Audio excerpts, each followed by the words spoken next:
On this Friday night, more pandemic protocols on the way out.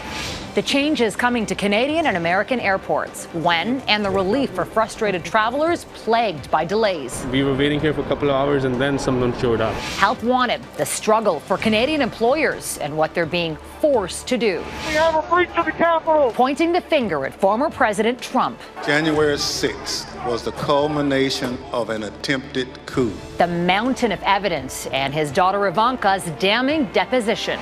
Plus, bucks from belching. One country's plan to tax cow and sheep burps. Global National with Donna Friesen. Reporting tonight, Farah Nasser. Good evening, and thank you for joining us. If you've traveled through a Canadian airport recently, chances are it's been a frustrating experience with winding lineups and random COVID-19 checks adding hours to your travel time.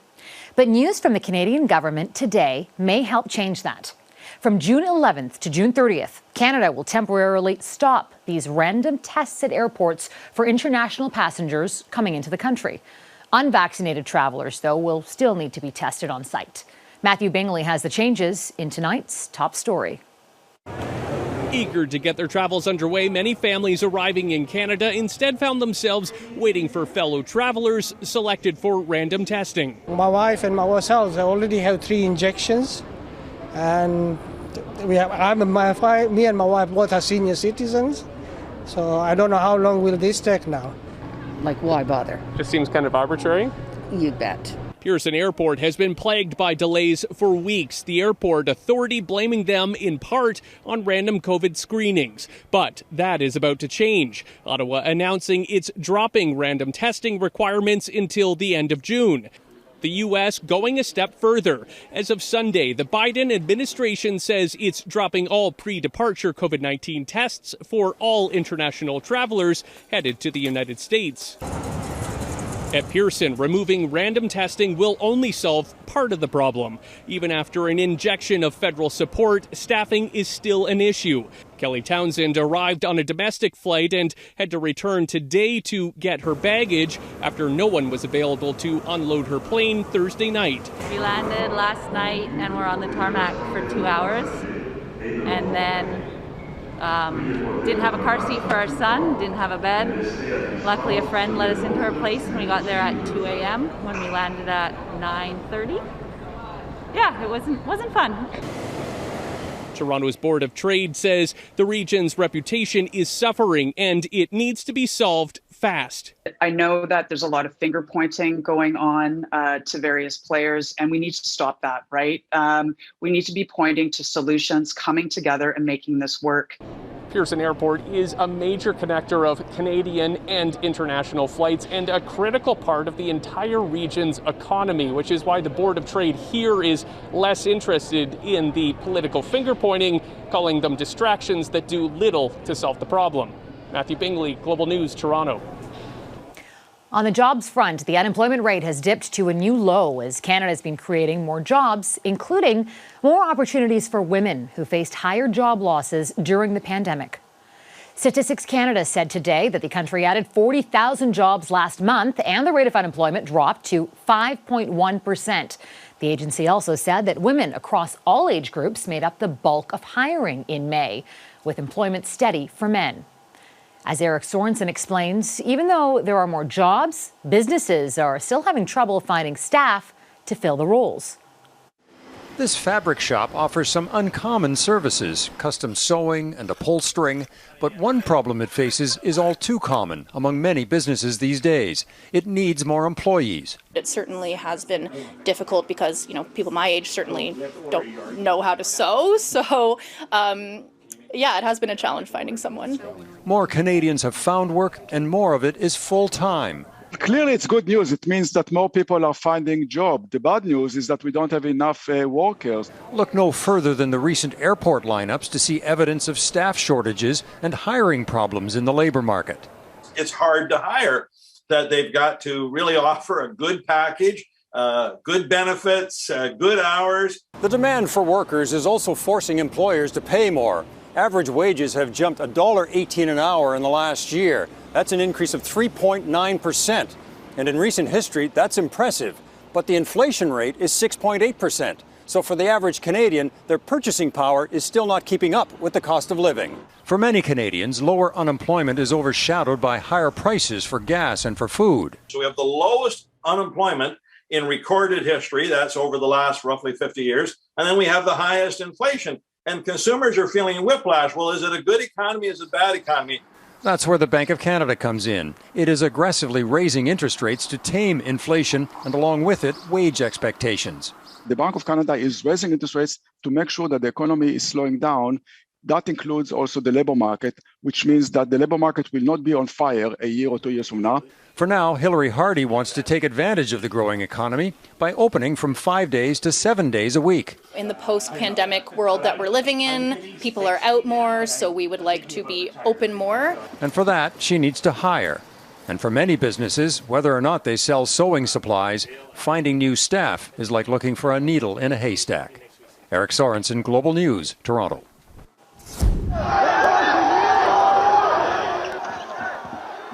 For 2 hours on primetime TV last night, the first of 6 public hearings into what happened at the U.S. Capitol on January 6, 2021.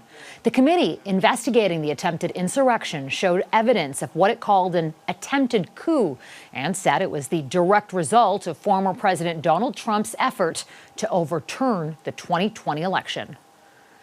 Now, tens of thousands of documents have been reviewed and more than 1,000 people interviewed during the 10-month investigation into January 6th.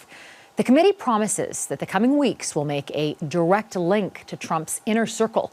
And as our Jackson Proskow reports, it could implicate sitting members of Congress in the plot to overthrow American democracy. We have a breach of the Capitol! Breach of the Capitol to the upper level! From disturbing new perspectives of the moment rioters stormed the U.S. Capitol. We're trying to hold the alphabet! We need to hold the doors of the Capitol! To a stunning preview of the volumes of evidence gathered by the committee. And aware of the rioters' chance to hang Mike Pence, the president responded with this sentiment, quote, "Maybe our supporters have the right idea. Mike Pence, quote, deserves it."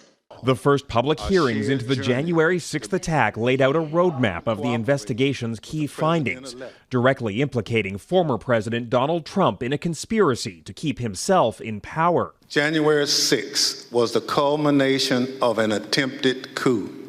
The committee offered evidence that Trump was repeatedly told by his inner circle that he had lost the 2020 election.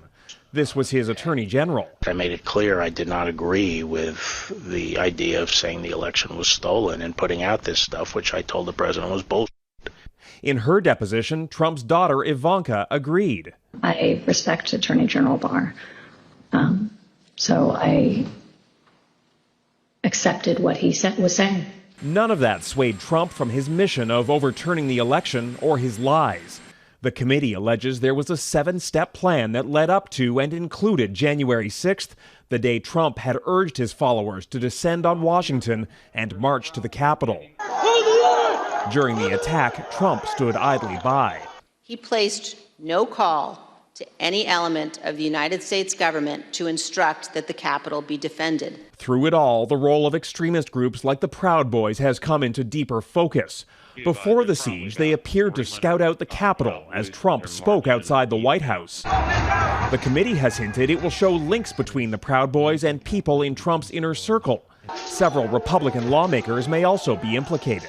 There were members of Congress seeking proactive presidential pardons for their involvement in these events. That's an extraordinary statement. In more hearings over the coming weeks, the committee has promised a deep dive into each key piece of evidence. Where it ultimately leads is up to the Justice Department. Members of the Proud Boys and another extremist group called the Oath Keepers have already been charged with seditious conspiracy. The question now hanging over these hearings is whether those who may have coordinated with those groups in the run-up to January 6th could also be added to those charges. Farah? Jackson Proskow in Washington. Thank you, Jackson. Now, staying in the United States, the Summit of the Americas is wrapping up its final day in Los Angeles, and with it, a new agreement to address one of the Western Hemisphere's most pressing issues, irregular migration. Our chief political correspondent, David Aiken, is at the summit and has more on Canada's new commitments. David. Well, Farah, the three-day summit here in Los Angeles has really covered a lot of ground. And for his part, Prime Minister Justin Trudeau has used his time here to advocate on everything from pushing for more support for Ukraine to promoting gender equality to talking about finishing the fight against COVID. We need to deliver for people and make sure they see themselves in the progress we make. For that, we must ensure that we have strong institutions and take action to strengthen them further. But the big focus for the summit host, U.S. President Joe Biden, has been to address problems around irregular migration and refugees. And Biden has done that through an agreement dubbed the Los Angeles Declaration on Migration and Protection. With this declaration, we're transforming our approach to managing migration in the Americas. Each of us is signing up to commitments that recognizes the challenges we all share. Canada signed on to that and made 3 commitments. First, it will take in 4,000 new refugees from the Americas by 2028. It will also promote a Francophone immigration program. That's a program many in French-speaking Haiti may take advantage of. And finally, it will spend nearly $27 million this year to help with a variety of migration and border management projects throughout Central and South America. Trudeau has also spent a great deal of time at this summit talking about climate change and how larger, wealthier powers like Canada must help smaller states. We need to work together to think creatively to address climate risks that more vulnerable countries are facing. The summit has also sought to promote democracy across the Americas. That was something Trudeau brought up in almost every one-on-one meeting he had here. In fact, Canada announced that it will host an event on democracy in the Americas later this year. Farah. David Aiken in Los Angeles for us. Thank you, David. A first-of-its-kind tactic to get people to butt out. Coming up, what Canada is poised to do with cigarettes. Plus, banned, the Pride event where one premier isn't welcome.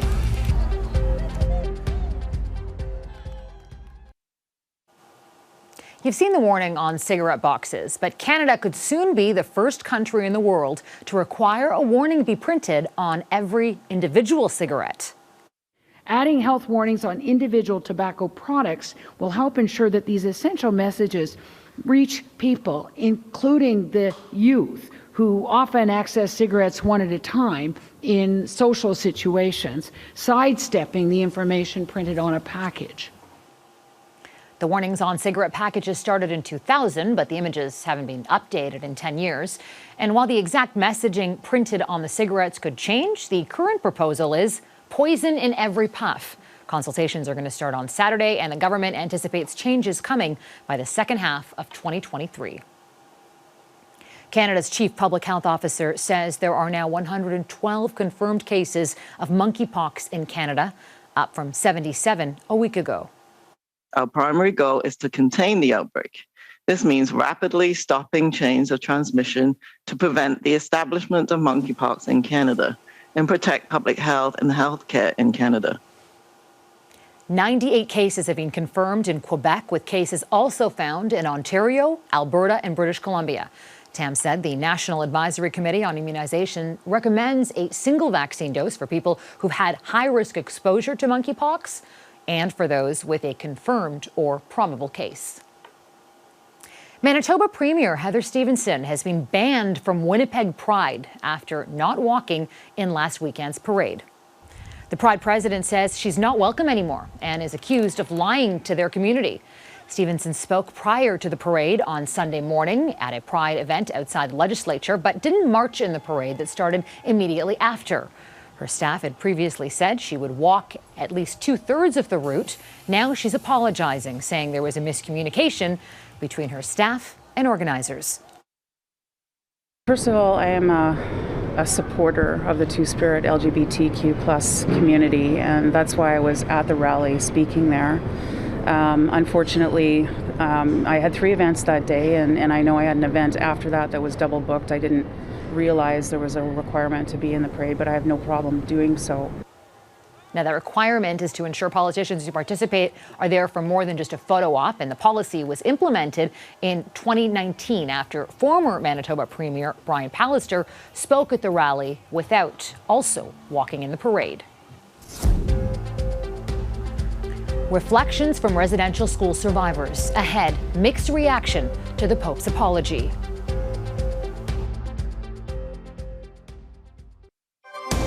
You're watching Global National.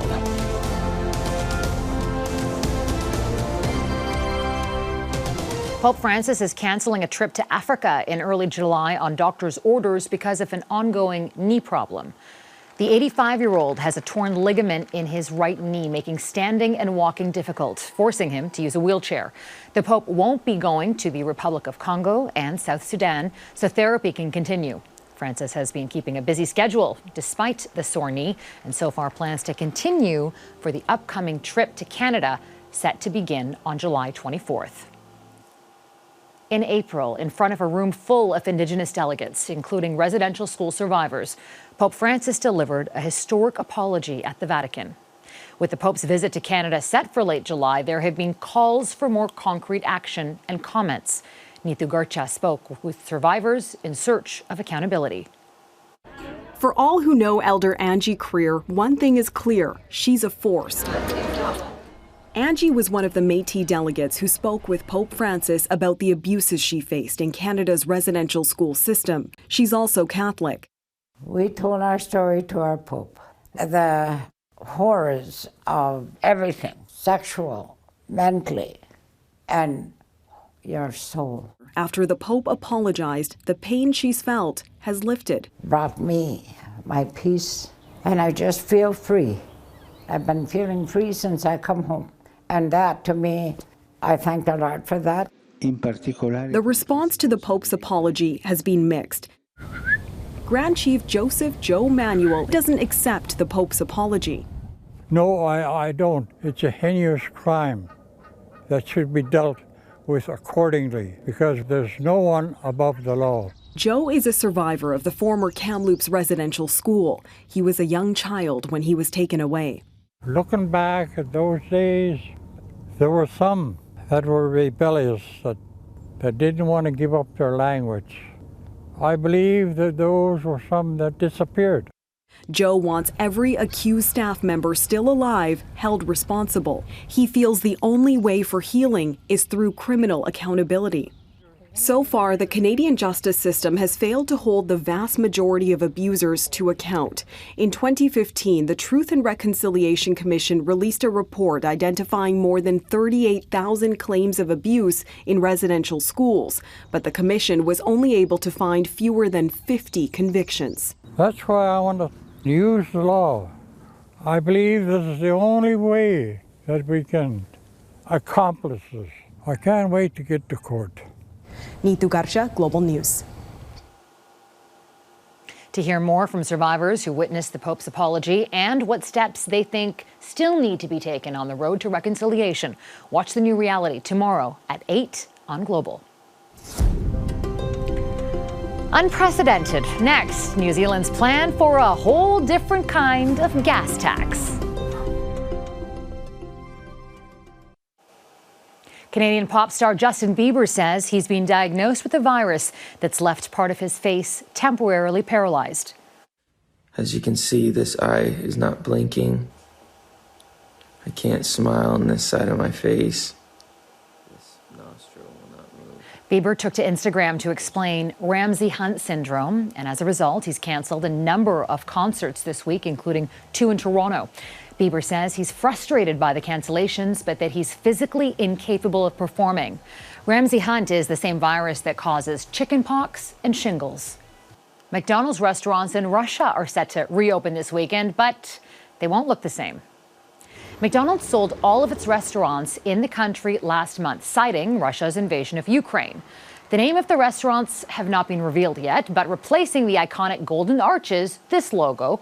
It's a stylized burger and French fries in the shape of an M. The restaurants will open on Russia Day at the same flagship location in Moscow where McDonald's first opened in Russia in 1990. McDonald's has the option to buy back the restaurants within the next 15 years. While belching is widely considered to be rude, livestock don't seem to care. All day, every day, they burp. But it's not the act of burping that's the problem. It is the methane they release into the atmosphere. The average cow emits a whopping 220 pounds per cubic foot of methane gas a year. Well, New Zealand is doing something about it by taxing burping livestock. Mike Drolet explains. With a population of just 5 million, New Zealand's carbon footprint is relatively small. Its hoof print, however, is through the roof. And now, in a world first, New Zealand farmers will have to pay a tax for every one of the methane-emitting 10 million cattle and 26 million sheep that roam the scenic countryside. The farmers will be able to mitigate their tax burden if they lower emissions by modernizing their operations. Where the program could fail is if farmers pick up and move their operations to another country. When you shut down farms and they go someplace else, then that doesn't mean that the demand for these products that these farms used to produce all of a sudden ceases to exist. The demand is still there and will be satisfied by somebody else elsewhere in the world. And that means that emissions will simply shift from one place to another. Cows and sheep are ruminant animals, meaning they have 4-chambered stomachs that act like fermentation vats that create methane, 95% of which comes right out of their mouths. As far as greenhouse gases go, methane traps up to 36 times more heat in the atmosphere than carbon dioxide does. And that's bad. But while the carbon dioxide we emit today will stick in the atmosphere for centuries, methane dissipates in far less time. The good news is that methane is short-lived. It only lives about a decade in the atmosphere, and then it's killed, it's destroyed. New Zealand is hoping for the kind of success seen in California, which has reduced the methane produced by its dairy farms by 30%. However, California did it through incentives, not taxes. Whether or not it works, the impact of burping livestock on global warming still pales in comparison to the real culprit: the exhaust belching out of our dirty tailpipes. Mike Drolet, Global News, Toronto. A gas tax unlike any other. Well, that's Global National for this Friday night. I'm Farah Nasser. It's been a pleasure to be with you. Tonight's Your Canada is Qualicum Beach, British Columbia. We love seeing your Canada, so please email us your photos to viewers@globalnational.com. Thanks so much for watching. Eric Sorensen is going to be with you here tomorrow. I'll be back next Friday. Until then, take care of yourselves and each other. Good night.